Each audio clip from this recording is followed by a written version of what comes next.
संत ज्ञानेश्वर महाराज आणि संत तुकाराम महाराज पालखी महामार्गाच्या कामांची प्रत्यक्ष पाहणी केंद्रीय रस्ते वाहतूक मंत्री नितीन गडकरी यांनी केली।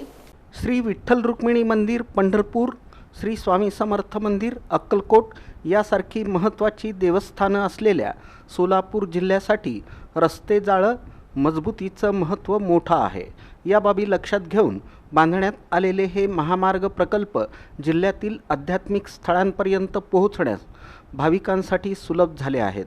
श्री विठ्ठल रुक्मिणीच्या दर्शनासाठी पालखी घेऊन येणाऱ्या वारकरी भाविकांसाठी वेगळा रस्ता केला आहे। यामुळे वारकरी भाविकांची वाट सुखकर झाल्याचं प्रतिपादन केंद्रीय रस्ते वाहतूक मंत्री नितीन गडकरी यांनी केलं।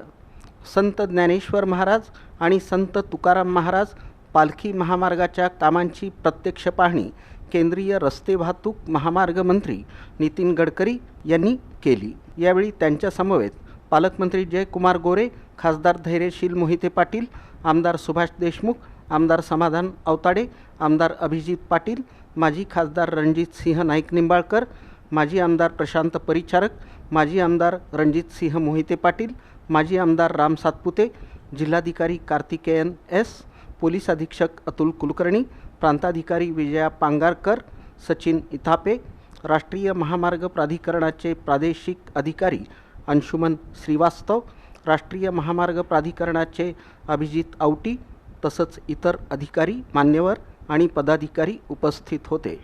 माळशिरस तालुक्यातील घुलेवस्ती येथील पुण्यश्लोक अहिल्याबाई होळकर यांनी बांधलेल्या पुरातन विहिरीची आणि पंढरपूर तालुक्यातील भंडीशेगाव येथील बाजीराव विहिरीची पाहणी केंद्रीय रस्ते वाहतूक महामार्ग मंत्री नितीन गडकरी यांनी केली।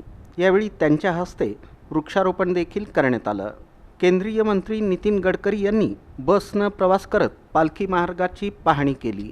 पंतप्रधान नरेंद्र मोदी यांनी पेट्रोल डिझेलचा वापर कमी करावा, महानगरात मेट्रोनं प्रवास करावा असं आवाहन केलं।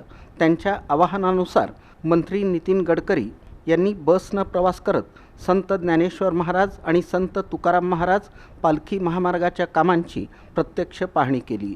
तसंच आपल्या ताफ्यातील वाहनांची संख्या निम्म्यावर आणण्याचे आदेश दिले।